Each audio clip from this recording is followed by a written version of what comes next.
너 같은 놈 길바닥에 버리고 도망간 천박한 년의 물건 따위가 뭐가 소중하다고 난리야? 태어나자마자 차가운 보육원 침대에 버려졌던 저에게 세상은 언제나 겨울바람처럼 매섭기만 했습니다. 부모의 얼굴도 이름도 모른 채 자란 고아. 그것이 평생 제 등에 낙인처럼 찍힌 주홍 글씨였지요. 하지만 저는 포기하지 않았습니다. 죽어라 공부했고 피눈물을 흘리며 노력한 끝에 남들이 부러워하는 대기업에 입사할 수 있었습니다. 그곳에서 아내를 만났습니다. 중소재벌가로 불리는 성진그룹 박 회장의 막내딸이었죠. 그녀는 저의 처지를 알고도 따뜻하게 손을 잡아주었고 저는 그것이 제 어두운 인생에 찾아온 마지막 구원인 줄만 알았습니다. 하지만 그 결혼은 축복이 아니라 잔혹한 지옥의 시작이었습니다.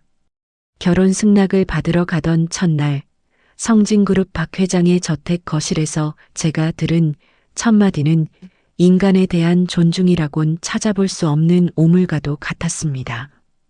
박 회장은 제가 올린 이력서를 소파 바닥에 툭 던지며 앞에 놓인 뜨거운 차를 제 구두 위에 슬쩍 쏟아버렸습니다.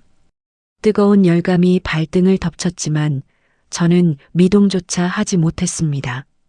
근본도 없는 고아놈이 어디서 감히 내 딸을 넘봐? 너 같은 놈들은 피부터가 더럽고 천해. 어디 길바닥에 굴러먹던 뼈다귀를 우리 집안에 들이겠냐는 말이다. 그의 눈빛은 사람이 아니라 벌레를 보는 듯 했습니다. 장인어른이 될 사람뿐만 아니라 처남들과 장모 역시 저를 대놓고 무시했습니다. 결혼식조차 그들의 요구로 철저하게 비밀리에 치러졌습니다. 성진그룹의 명예에 똥칠을 할 수 없다며 제 쪽 하객석은 단 한 자리도 채우지 못하게 했지요. 텅 빈 신랑 측 좌석을 보며 저는 입술을 깨물었습니다. 나를 진심으로 사랑해주는 아내 하나만 바라보고 이 모든 모욕을 견뎌내겠노라. 그때는 그렇게 다짐했습니다. 이야기가 본격적으로 시작되기 전 제 억울한 사연에 공감해 주시고 끝까지 함께해 주실 분들은 아래 구독과 좋아요 한 번씩만 꼭 눌러주시길 부탁드립니다. 베풀어 주신 따뜻한 마음만큼 누르신 분들의 가정에는 하늘의 큰 복과 천만금의 행운이 가득 깃들기를 두 손 모아 간절히 기도하겠습니다. 하지만 결혼 후 박 회장 일가의 가학적인 행동은 날이 갈수록 수위를 더해갔습니다. 그들에게 저는 사위가 아니라 돈 안 주고 부리는 노예이자 화풀이 대상에 불과했습니다. 명절이나 가족 모임이 있는 날이면 저는 번듯한 사위로서 식탁에 한번 앉아보지 못했습니다. 장모는 저에게 앞치마를 던지며 부엌에서 일이나 하라고 소리를 질렀고 처남들은 자신들이 마시다 남은 양주잔을 제 발밑에 던지며 비아냥거리기 일쑤였습니다. 박 회장은 한술 더 떴습니다. 회사의 공식적인 자리나 바이어들과의 미팅이 있을 때마다 저를 데리고 나가 자신의 사위가 얼마나 보잘것없는 고아 출신인지를 은근히 과시하며 자신들의 우월감을 채우는 도구로 썼습니다. 이놈이 우리 집 막내 사위인데 아주 처량한 고아놈이야. 내가 불쌍해서 걷어줬지. 근본 없는 놈 걷어 키우는 게 내 취미거든. 사람들의 비웃음 섞인 시선이 제 온몸을 찔러왔습니다. 손이 부들부들 떨리고 심장이 터질 것 같았지만 저는 참아야 했습니다. 그래도 저를 사랑한다며 저를 택해줬던 아내를 위해서 그리고 언젠가는 제 능력을 인정받아 이 지옥 같은 집안에서 당당하게 일어서겠다는 마지막 자존심 때문이었습니다. 하지만 인간의 잔인함은 제 상상을 초월하는 것이었습니다. 그들은 제가 가장 소중하게 여기는 유일한 기억마저 짓밟으려 했습니다. 저에게는 목숨보다 소중한 물건이 하나 있었습니다. 기억조차 나지 않는 친어머니가 저를 보육원 앞에 버려두며 제 베넷저고리 깊숙한 곳에 넣어두었다던 낡고 닛바랜 금반지 하나였습니다. 보육원 원장 수녀님이 제가 성인이 되던 날 전해주며 내 어머니가 너를 버린 게 아니라 어쩔 수 없는 사정으로 눈물 짓고 떠난 흔적이라며 꼭 간직하라고 했던 유품이었지요. 그 반지 안쪽에는 기이하고 정교한 문양이 새겨져 있었지만 어린 시절의 저로서는 그저 어머니의 사랑을 느끼게 해주는 유일한 매개체일 뿐이었습니다. 저는 그 반지를 얇은 줄에 꿰은 채 24시간 제 목에 걸고 다녔습니다. 밤마다 그 반지를 만지며 어머니, 저 오늘 하루도 잘 버텨냈습니다 하고 마음속으로 울부짖곤 했습니다.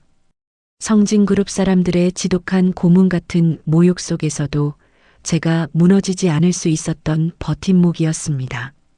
그러던 어느 날 사건이 터졌습니다. 박 회장의 생일을 맞아 온 가족이 모인 자리였습니다. 그날도 저는 거실 구석에서 묵묵히 심부름을 하고 있었지요. 그런데 술에 취한 큰 처남이 제 목덜미로 흘러나온 반지줄을 발견하고는 강제로 제 셔츠깃을 잡아챘습니다. 뚝 하는 소리와 함께 줄이 끊어지며 반지가 거실 대리석 바닥으로 요란한 소리를 내며 굴러갔습니다. 어라? 이게 뭐야? 야, 김서방. 너 우리 집에서 돈 빼돌려서 이런 금반지 장만했냐? 고아놈 아니랄까봐 도둑질까지 하네. 큰 처남의 외침에 거실에 있던 박 회장과 장모의 시선이 일제히 쏠렸습니다. 저는 심장이 내려앉는 것 같았습니다. 바닥에 떨어진 반지를 향해 다급하게 몸을 날리려 했지만 박 회장의 구두발이 먼저였습니다.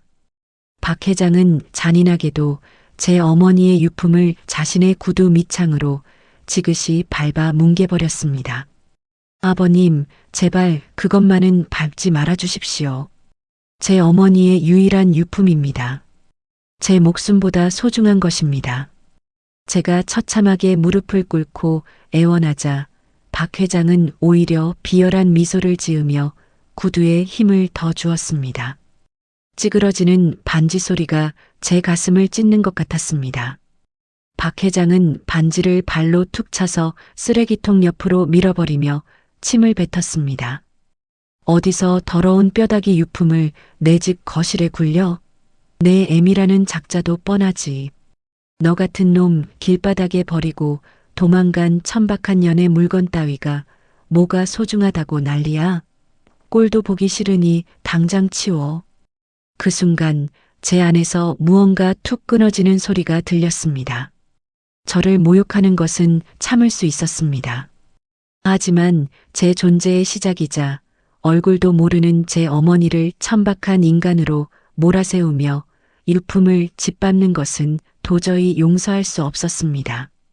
쓰레기통 옆에 처박힌 찌그러진 반지를 주워 품에 안았을 때 제 눈에서는 눈물이 아니라 시퍼런 도끼가 흘러내렸습니다.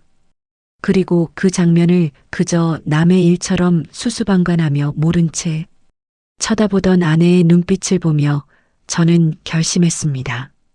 당신들 반드시 후회하게 만들어주겠어. 내 모든 것을 걸고 이 모욕을 수천 배로 돌려주겠다. 결코 무너지지 않겠다고 다짐하며 저는 쓰라린 가슴을 움켜쥐었습니다. 그리고 얼마 뒤 박 회장이 그토록 목을 매던 성진그룹의 창립 50주년 기념 파티가 다가오고 있었습니다. 그것이 제 인생을 송두리째 뒤바꿔 놓을 운명의 시작인 줄은 그 누구도 알지 못했습니다. 성진그룹의 창립 50주년 기념 파티는 박 회장에게 있어 목숨보다 중요한 행사였습니다. 중소기업의 한계를 벗어나 대기업 반열에 올랐음을 대외적으로 과시하고 정재계 고위 인사들을 대거 초청해 세를 과시하려는 목적이었지요.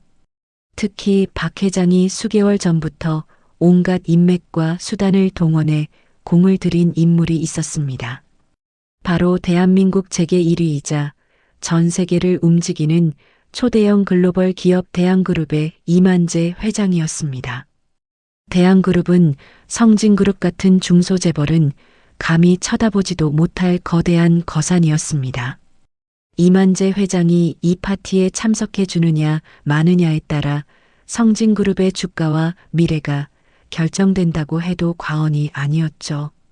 박 회장은 매일같이 임원들을 쥐어짜며 대한그룹 측에 초청장을 보냈고 기적적으로 이만재 회장 측으로부터 참석하겠다는 확답을 받아냈습니다. 파티 당일 서울의 최고급 호텔 대연회장은 화려한 조명과 명품으로 치장한 사람들로 가득 찼습니다. 박 회장과 처남들은 어깨에 잔뜩 힘을 준 채 손님들을 맞이하고 있었지요. 하지만 그 화려한 축제의 장에서도 저의 자리는 없었습니다. 저는 사위라는 명표 대신 행사장 구석에서 짐을 나르고 주차를 안내하는 말단 직원과 다름없는 취급을 받으며 서 있었습니다. 장모는 제 옆을 지나가며 차갑게 은조렸습니다. 오늘 최고 귀한 분이 오시니까 너는 구석에 처박혀서 절대 눈에 띄지 마라. 재수 없는 고아 새끼 얼굴 보였다가 큰 손님 기분 잡치면 내 놈 다리를 부러뜨려 놓을 테니까. 저는 아무 말 없이 고개를 숙였지만 셔츠 안쪽 주머니에 든 찌그러진 어머니의 반지를 꼭 쥐고 있었습니다. 가슴속에 끓어오르는 분노를 차갑게 식히며 때를 기다렸습니다. 드디어 연회장 문이 열리고 사방이 엄숙해졌습니다. 경호원들의 호의를 받으며 범접할 수 없는 아우라를 풍기는 노신사가 걸어 들어왔습니다. 대한민국 경제의 심장, 대한그룹 이만재 회장이었습니다. 그의 등장에 오만방자하던 박 회장은 허리가 바닥에 닿을 듯 굽신거리며 버선발로 뛰어나갔습니다.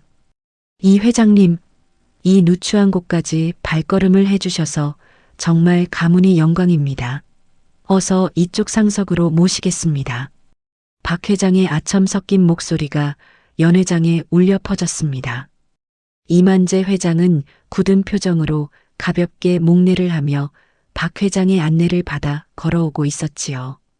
성진그룹의 주가 상승과 장밋빛 미래를 꿈꾸며 박 회장의 얼굴에 탐욕스러운 미소가 가득 번지던 바로 그 순간 행사장의 모든 분위기를 얼어붙게 만드는 치명적인 사건이 발생했습니다.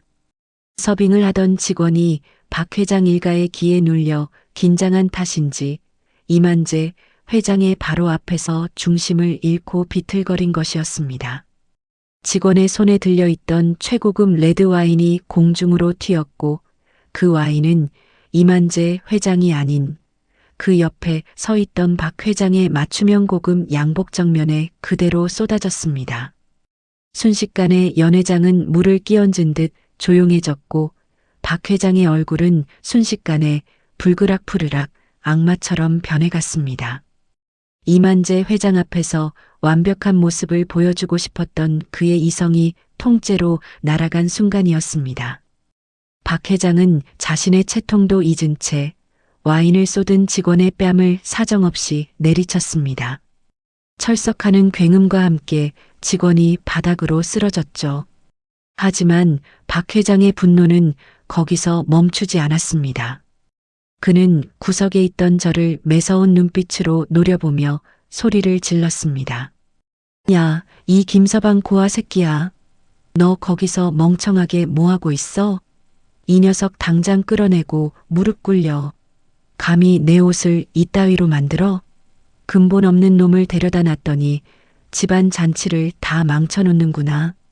귀빈들이 가득한 파티장 한복판에서 박 회장은 기어코 저를 끌어들여 제 출신을 폭로하며 폭언을 퍼부었습니다. 이만재 회장의 눈앞에서 저를 사냥개처럼 부리며 자신의 권위를 세우려는 잔인한 계산이었습니다.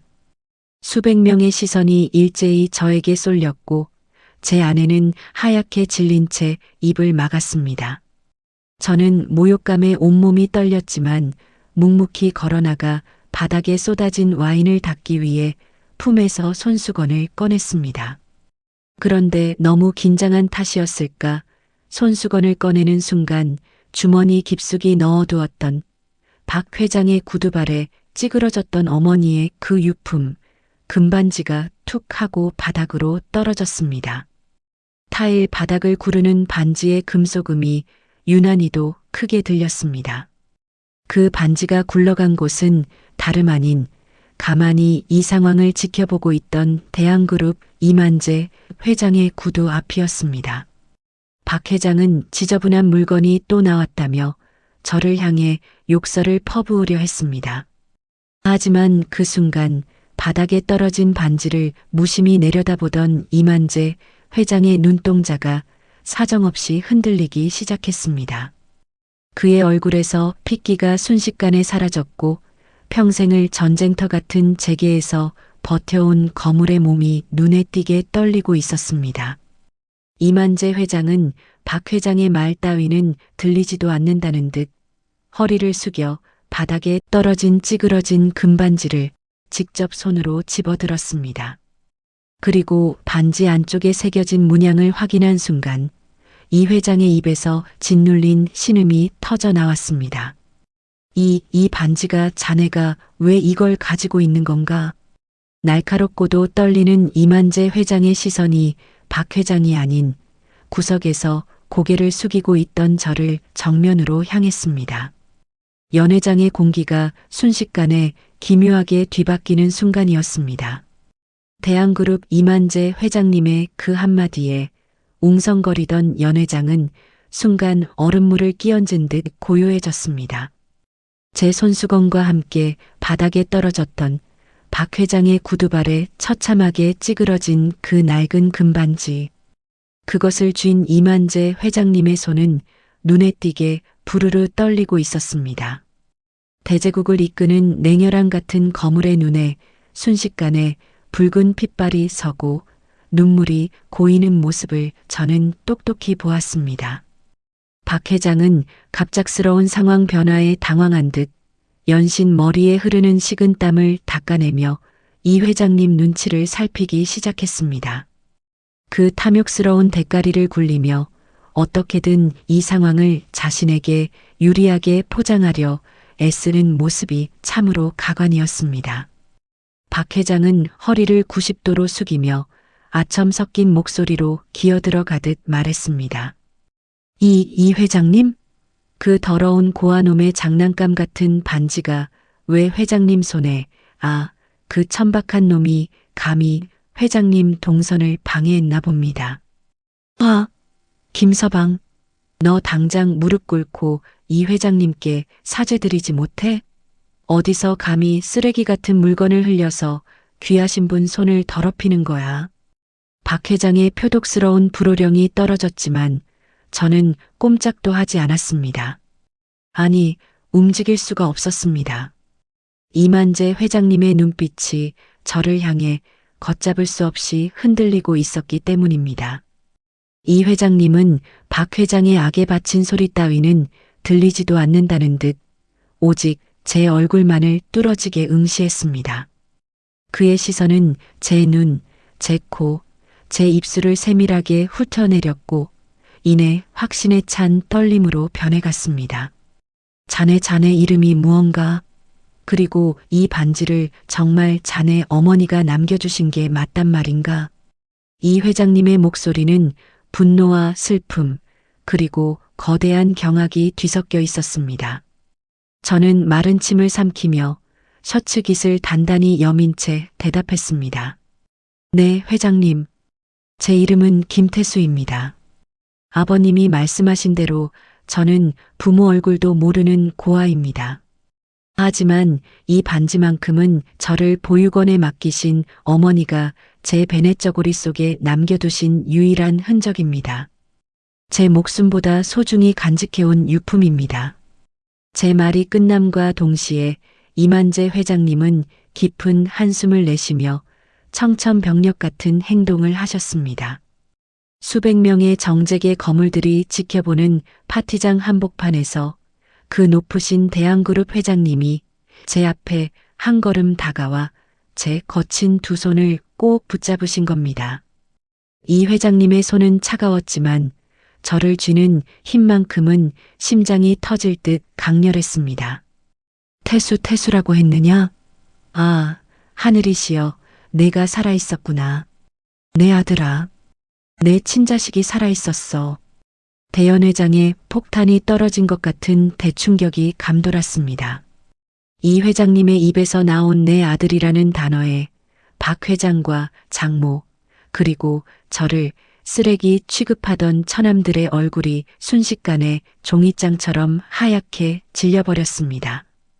주위의 귀빈들도 믿을 수 없다는 듯 수군거리기 시작했고 카메라 플래시가 사방에서 터지기 시작했습니다. 박 회장은 혼이 나간 사람처럼 입을 벌린 채 이 회장님과 저를 번갈아 바라보았습니다. 다리가 풀린 듯 비틀거리는 박 회장의 모습에 제 가슴속 깊은 곳에서 정체 모를 뜨거운 불덩어리가 솟구치기 시작했습니다.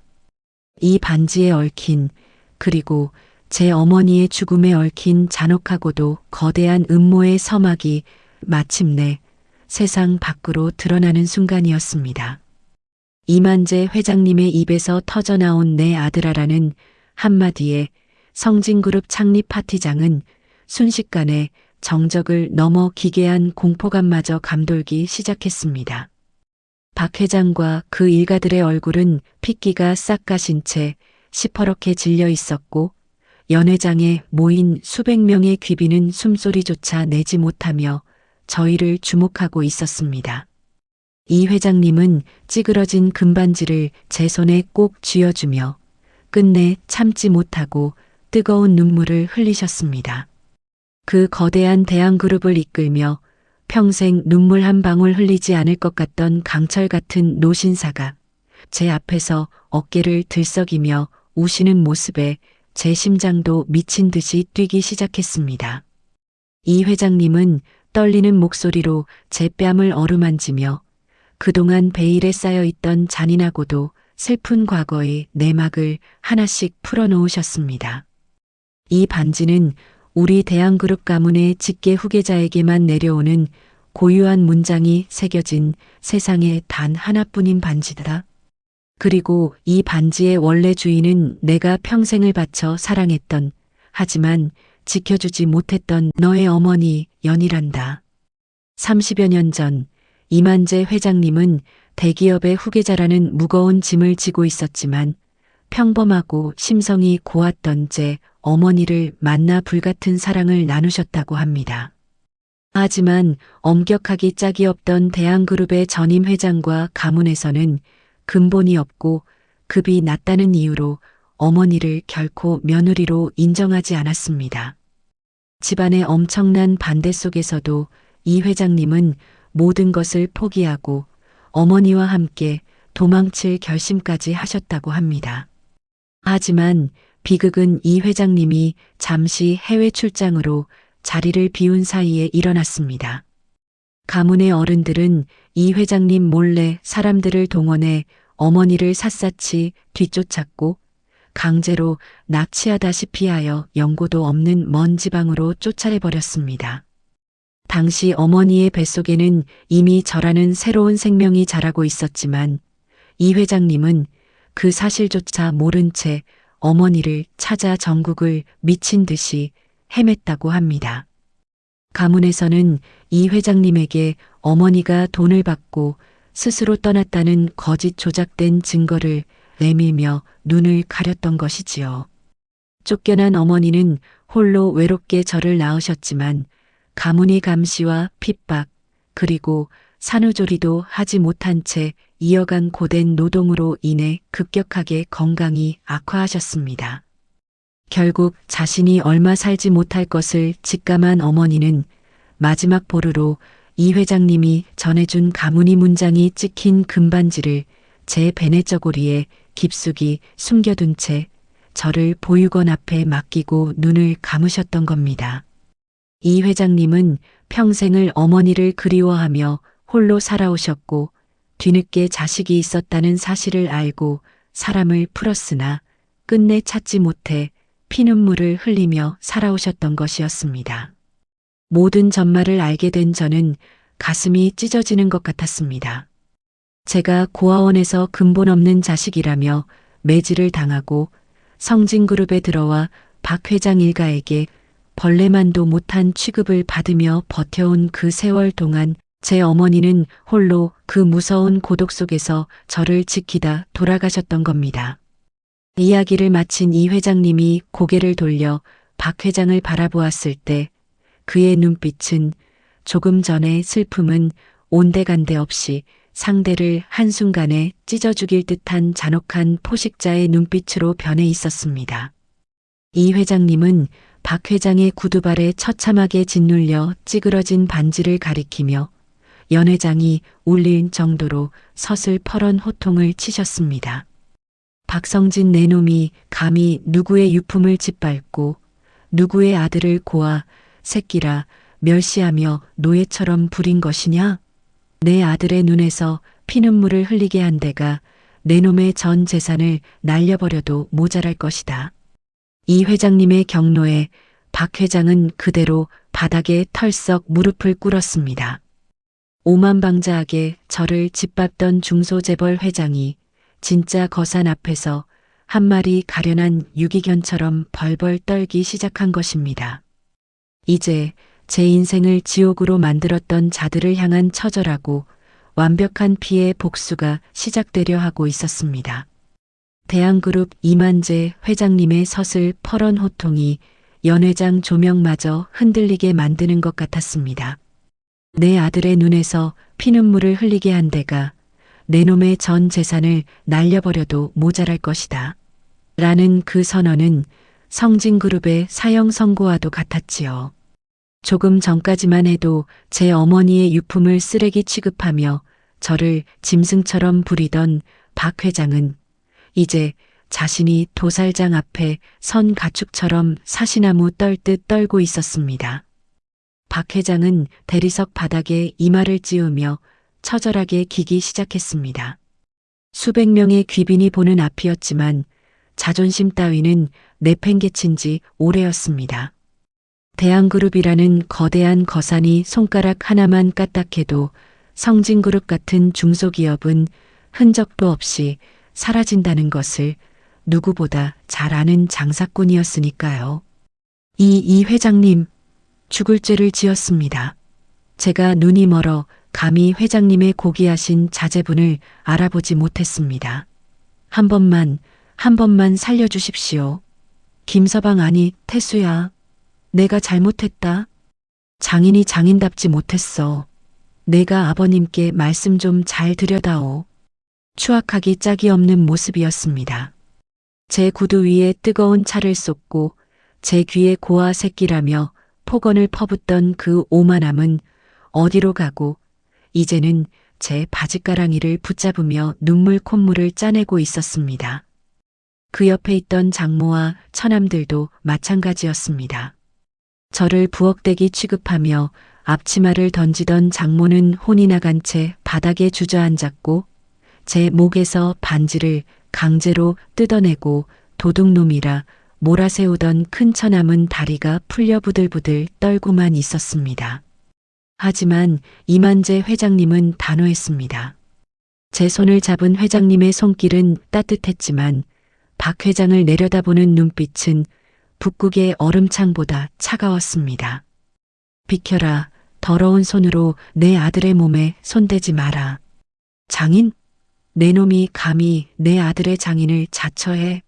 근본 없는 놈이라 멸시할 땐 언제고 이제 와서 목숨을 구걸하는 거냐? 내 놈들이 저지른 죄악은 고작 말 한마디로 씻을 수 있는 종류의 것이 아니다. 이 회장님은 곧바로 수행 비서들을 향해 매서운 지시를 내리셨습니다. 당장 대한그룹의 모든 계열사에 명령해라.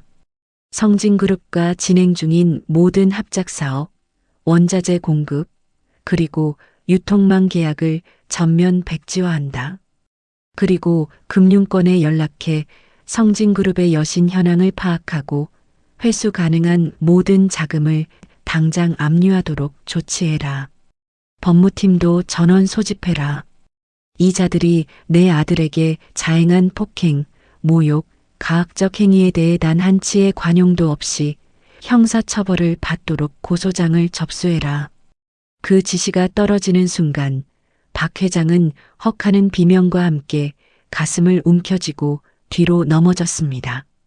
성진그룹의 생명줄과도 같았던 대한그룹과의 협력 관계가 끊어지는 것은 물론 금융권의 압박까지 들어온다면 회사가 부도나는 것은 시간 문제였기 때문입니다. 저는 그 모습을 가만히 내려다보았습니다.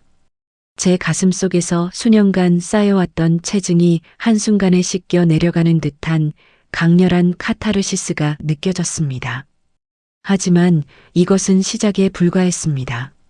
이 회장님은 제 어깨를 감싸 안으며 연회장의 손님들을 향해 당당하게 선포하셨습니다. 오늘 이 자리에 계신 정재계 동료 여러분께 말씀드립니다. 여기 서 있는 김태수는 제 유일한 친자식이자 향후 대한그룹을 이끌어갈 유일한 후계자입니다.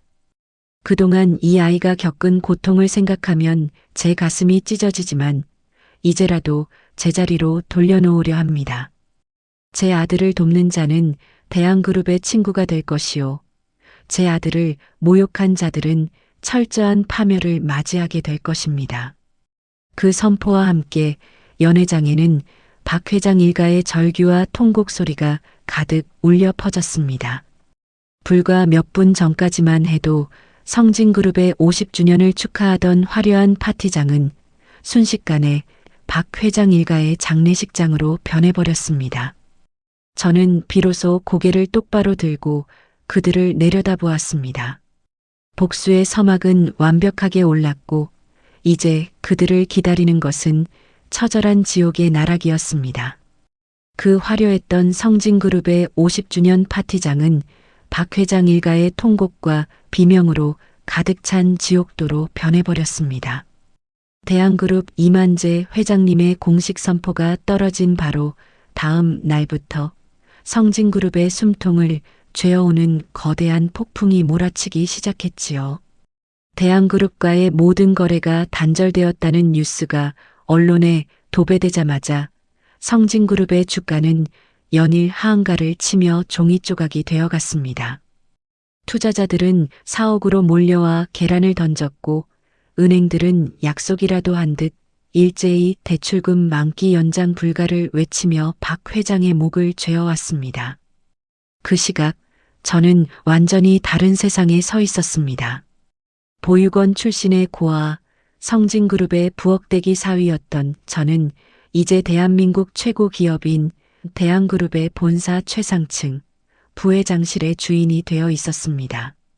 거울 속에 비친 제 모습은 늘 입던 허름한 양복 대신 제 몸에 딱 맞춘 최고급 맞춤 정장을 입고 있었지요. 셔츠 안쪽 깊숙한 곳에는 여전히 찌그러진 어머니의 반지가 보관되어 있었지만 이제 그것은 슬픔의 눈물이 아니라 승리의 징표였습니다. 사무실에 앉아 성진그룹의 부도 예측 보고서를 검토하고 있을 때 비서가 조심스럽게 문을 열고 들어왔습니다. 부회장님, 성진그룹의 박성진 회장과 그 가족들이 로비에서 밤을 새우며 면담을 요청하고 있습니다. 벌써 사흘째입니다. 어떻게 처리할까요? 과거에 저였다면 문전박대를 당했거나 그들의 발밑에서 쓰레기 취급을 받으며 쫓겨났을 텐데 이제는 그들이 제 얼굴 한 번만 보게 해달라며 구걸을 하고 있는 처지가 된 것입니다. 저는 차갑게 미소를 지으며 비서에게 고개를 끄덕였습니다. 올려보내세요. 그들이 어떤 몰골을 하고 있는지 제 눈으로 직접 확인해야겠습니다. 잠시 후 집무실 문이 열리고 들어온 박 회장 일가의 모습은 참담함 그 자체였습니다. 불과 며칠 사이에 10년은 늙어버린 듯한 박 회장은 초점 없는 눈으로 제 앞에 다가왔고 제 목에서 반지를 뜯어내던 큰 처남은 고개도 들지 못한 채 부들부들 떨고 있었습니다. 저를 인간 이하로 취급하던 장모는 화려한 명품 가방 대신 낡은 수건을 쥔 채 눈물을 흘리고 있었지요. 박 회장은 제 책상 앞까지 다가와 무릎을 꿇으려 했습니다. 태수야, 아니 김 부회장님, 우리가 정말 큰 죄를 지었습니다. 자네를 핍박한 것은 내가 미쳐서 그랬던 걸세. 회사에 딸린 수천 명의 직원과 우리 가족을 봐서라도 대한그룹의 자금 압류와 거래 중단만큼은 제발 철회해주게. 이대로 가면 우리 가족은 길바닥에 나앉게 생겼네. 박 회장의 비참한 애원에 저는 등받이에 몸을 깊숙이 기댄 채 냉소 가득한 시선으로 그들을 내려다보았습니다. 제 가슴속 깊은 곳에서 솟구치는 통쾌함과 함께 30년 동안 참아온 분노가 차갑게 식어내리는 기분이 들었습니다. 박 회장님 기억하십니까? 제가 이 방에 앉아 있는 것은 제 아버님의 힘 덕분이 맞습니다. 하지만 제가 고아라는 이유로, 근본이 없다는 이유로 제 구두에 차를 쏟고 어머니의 유품을 구두 밑창으로 짓밟았던 것은 바로 당신들입니다. 그때 제가 무릎을 꿇고 애원했을 때 당신들은 무슨 말을 했습니까? 천박한 년의 물건이라며 쓰레기통에 처박지 않았나요? 제 섯을 펄언 다그침에 박 회장은 아무 말도 하지 못한 채 바닥에 이마를 짓지으며 눈물만 흘렸습니다. 장모 역시 제 바짓가랑이를 붙잡으려 손을 뻗었지만 제 경호원들에 의해 가차없이 제지당했습니다. 그때 뒤에서 하얗게 질린 채 눈물만 흘리던 제 아내 역시 제 앞으로 기어와 제 손을 붙잡았습니다. 처음엔 저를 진심으로 사랑해서 결혼한 줄 알았지만 친정 식구들이 저를 노예처럼 부리고 짓밟을 때 가저방관하며 재벌가 막내딸의 화려함을 즐기던 사람이었지요. 아내는 제 바짓가랑이를 붙잡고 부부의 정을 운운하며 애원했습니다. 태수 씨, 그래도 우리 부부잖아. 내가 자기를 얼마나 사랑했는데 그래. 나를 봐서라도 우리 친정 한 번만 살려줘. 응? 저는 그녀가 내미는 손을 미련 없이 차갑게 뿌리쳤습니다. 그리고 미리 준비해둔 서류를 그녀의 얼굴 앞에 던졌습니다. 바로 이혼 서류였습니다. 당신 가족들이 내 구두에 차를 쏟고 내 어머니를 모욕할 때 당신은 단 한 번이라도 나를 위해 나서준 적이 있어? 당신도 그들의 잔인한 범죄를 묵인한 방관자일 뿐이야. 당장 내 눈앞에서 사라져. 아내는 단 한 푼의 위자료도 받지 못한 채 이혼 서류에 도장을 찍어야 했고 명의로 된 모든 아파트와 외제차마저 압류당해 신용불량자로 길바닥에 쫓겨나게 되었습니다. 그들의 추악한 변명과 참회는 너무 늦었고 제 복수의 칼날은 이제 겨우 그들의 목덜미에 닿았을 뿐이었습니다. 이것이 끝이 아니었습니다. 저는 서랍 깊숙한 곳에서 어제 대한그룹 법무팀과 정보팀을 통해 은밀하게 입수한 성진그룹의 진짜 약점이 담긴 서류 봉투를 꺼내 들었습니다. 그 안에는 박 회장과 처남들이 수년간 저질러온 비자금 조성과 횡령, 그리고 탈세에 대한 결정적인 증거들이 고스란히 담겨 있었지요. 이 서류가 검찰에 넘어가는 순간 그들은 파산 수준이 아니라 평생을 감옥에서 썩어야 할 처지였습니다. 저는 서류 봉투를 박 회장의 발밑에 툭 던졌습니다.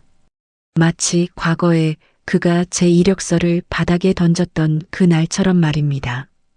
이게 뭔지 잘 보십시오. 당신들이 감옥에 갈 시간표입니다. 성진그룹의 파멸은 이제 막 시작되었습니다. 서류를 확인한 박 회장의 눈이 경악으로 물들며 사정없이 흔들리기 시작했습니다. 그들의 완벽한 침몰과 몰락은 이제 그 누구도 막을 수 없는 필연적인 종말을 향해 달려가고 있었습니다. 제 집무실 바닥에 던져진 누런 서류 봉투를 확인한 박 회장의 손은 사시나무 떨듯 사정없이 흔들렸습니다. 봉투 안에 담긴 것은 성진그룹이 수년간 유령회사를 통해 조성해 온 수백억 대의 비자금 내역과 큰 처남이 해외 원정 도박으로 날려먹은 회사 공금의 영수증, 그리고 철저하게 은폐해왔던 조직적 탈세 증거들이었습니다.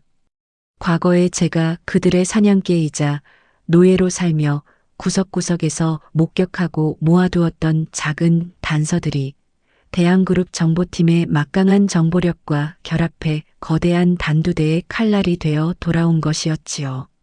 박 회장은 서류를 한 장 한 장 넘길 때마다 숨을 쉬지 못하고 꺽꺽거리며 가슴을 쥐어뜯었습니다. 그 옆에서 슬쩍 내용을 훔쳐본 큰 처남은 얼굴이 흑빛이 된 채 그대로 바닥에 주저앉아 멍하니 천장만 바라보았습니다. 이럴 수가. 김 부회장. 자네가 어떻게 이건 우리 회사 최고 기밀인데. 제발 이것만큼은 검찰에 넘기지 말아주게. 내가 이렇게 무릎 꿇고 비네. 내 전 재산을 다 주겠네. 제발 가문만큼은 멸문시키지 말아주게. 박 회장은 자존심도 재벌 회장으로서의 채통도 모두 잃어버린 채 제 구두 앞까지 기어와 머리를 조아렸습니다. 수년 전 그가 제 구두 위에 뜨거운 차를 쏟으며 천박한 고아 새끼라고 비웃던 그 자리에서 이제는 자신이 천박한 죄인이 되어 제 구두 굽을 핥을듯이 애원하고 있었던 겁니다. 하지만 저는 그 손길을 차갑게 외면하며 구두를 뒤로 뺐습니다. 박 회장님, 당신들이 제 어머니의 유품을 짓밟고 저를 인간 이하로 부렸을 때 제 가슴이 얼마나 찢어졌는지 상상이나 가십니까? 돈으로 모든 것을 해결할 수 있다고 믿었던 당신들의 그 오만함이 결국 당신들 스스로를 파멸의 구렁텅이로 밀어 넣은 겁니다. 법의 심판을 달게 받으십시오.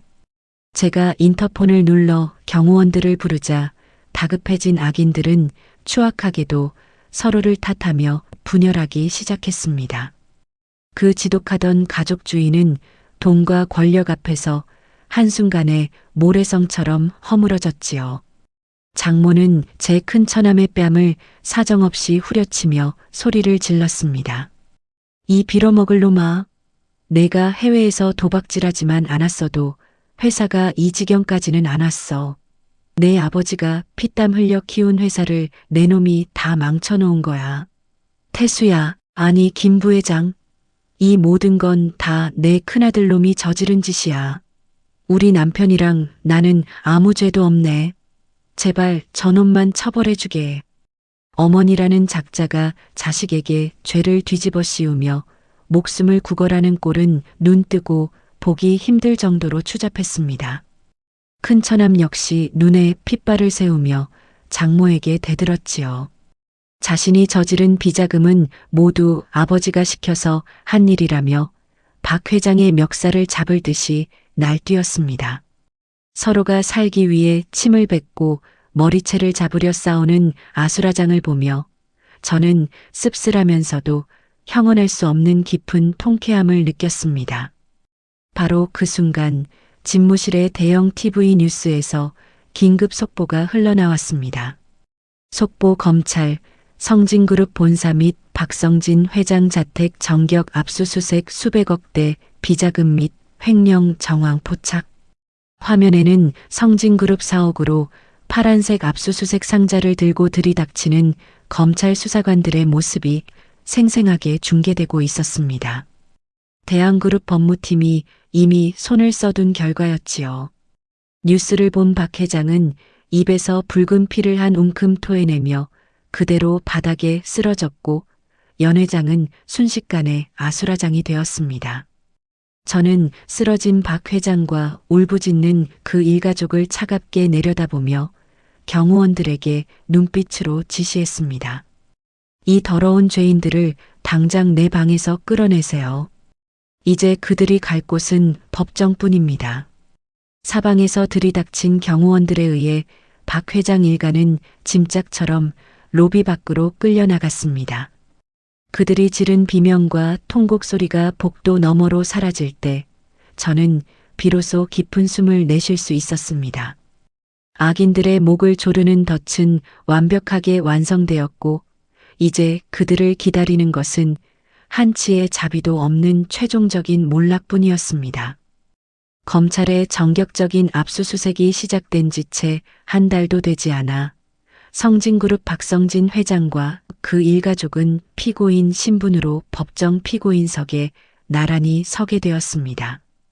수백억 대의 기업 횡령, 상습 탈세, 그리고 불법 비자금 조성까지 대한그룹 법무팀이 꼼꼼하게 엮어낸 증거 자료들 앞에서는 그 어떤 유능한 변호사도 그들을 방어해 줄 수 없었지요. 그 화려하던 재벌가의 사모님과 처남들은 이제 죄수복을 입은 채 포승줄에 묶여 있었습니다. 머리는 헝클어지고 얼굴은 흑빛이 된 그들의 모습에서는 과거 사위인 저를 고아라며 멸시하고 짓밟던 그 오만함은 눈을 씻고도 찾아볼 수 없었습니다. 오직 처벌을 면하기 위해 판사를 향해 비굴하게 눈물을 흘리며 선처를 호소할 뿐이었습니다. 재판이 진행되는 동안 저는 아버님이신 이만재 회장님과 함께 방청석 맨 앞자리에 앉아 그들의 몰락을 차분하게 지켜보았습니다. 재판장의 엄숙한 목소리가 법정 안에 울려 퍼졌습니다. 피고인 박성진은 기업의 총수라는 지위를 남용하여 막대한 비자금을 조성하고 국가의 과세권을 유린하였으며 그 과정에서 가족들과 조직적으로 범죄를 은폐하려 한 죄질이 극히 불량하다. 이에 법정 최고형에 처한다. 탕, 탕, 탕. 법봉이 3번 울리는 소리는 성진그룹의 완벽한 사망 선고였습니다.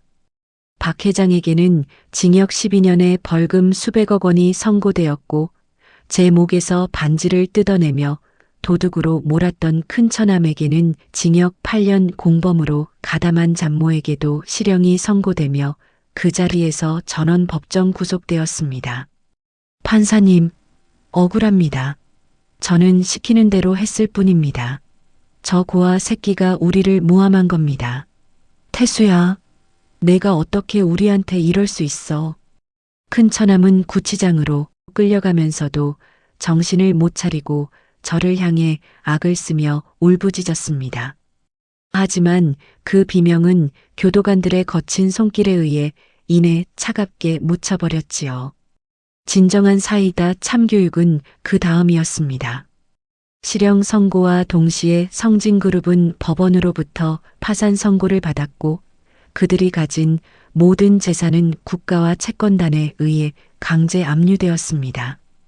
그들이 살던 수백억짜리 성북동 대저택과 호화 외제차, 그리고 장모가 목숨처럼 아끼던 수십억 원어치의 명품 보석들까지 모두 경매시장으로 넘어가 버렸습니다. 단 한순간에 대한민국에서 내로라 하던 중소재벌가가 공중분해되어 길바닥으로 쫓겨나게 된 것입니다. 평생 돈의 힘으로 사람을 금 나누고 지배하려 들던 자들이 자신들이 그토록 경멸하던 아무것도 없는 빈털터리 고아보다 못한 신세로 전락해버린 순간이었습니다. 법정을 걸어 나오며 저는 하늘을 올려다보았습니다. 차가운 바람이 뺨을 스쳤지만 가슴속은 말할 수 없이 뜨겁고 통쾌했습니다.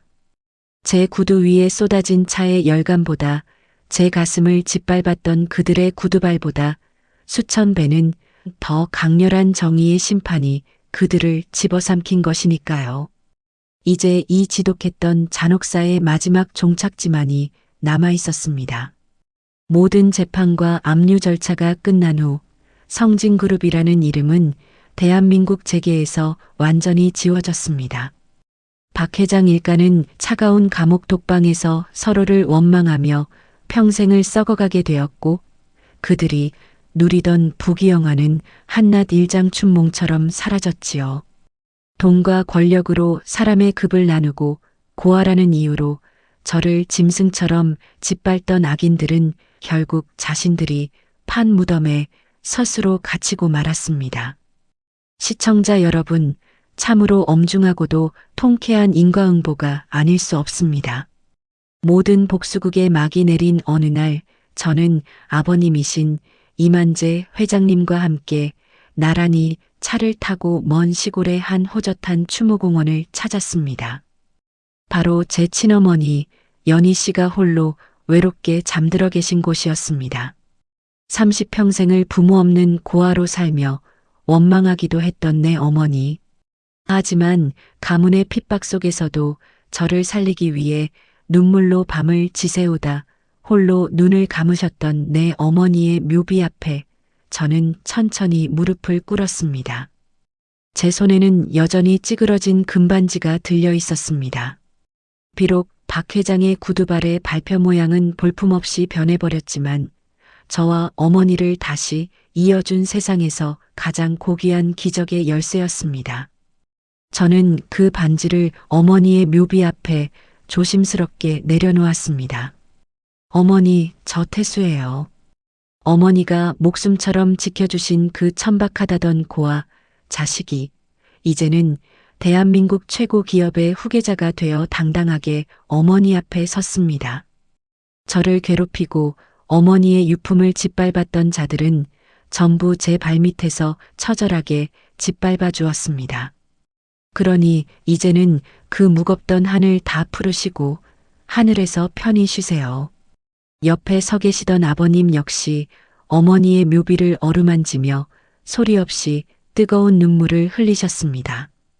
평생을 그리움과 죄책감 속에서 살아오신 아버님은 제 어깨를 단단히 감싸 안으시며 말씀하셨습니다. 연희야, 미안하다. 그리고 고맙다. 내가 남겨준 우리 태수. 이제는 내가 목숨을 걸고 지킬 테니 걱정하지 마라. 대한그룹의 찬란한 미래를 이 아이와 함께 만들어 가겠다. 그 순간 묘역 주변으로 따뜻한 봄바람이 부드럽게 불어왔습니다. 마치 어머니가 내 아들아, 고생 많았다. 장하다 하며 제 뺨을 쓰다듬어 주시는 것만 같았습니다. 가슴속에 맺혀있던 마지막 응어리까지 눈물과 함께 씻겨 내려가는 기분이었습니다. 대한그룹 본사로 돌아온 저는 부회장실의 넓은 창밖으로 펼쳐진 서울 시내를 내려다보았습니다. 지독했던 겨울은 가고 제 인생에도 마침내 찬란한 봄날이 찾아왔습니다. 저는 더 이상 근본 없는 고아가 아니며 누군가의 굴욕적인 화풀이 대상도 아닙니다. 당당한 대한그룹의 경영자이자 어머니의 자랑스러운 아들로서 새로운 첫걸음을 내디디려 합니다. 저 김태수의 인생 역전극을 끝까지 지켜봐 주신 여러분, 여러분의 인생에도 언제나 정의와 승리가 함께하기를 진심으로 기원합니다. 감사합니다.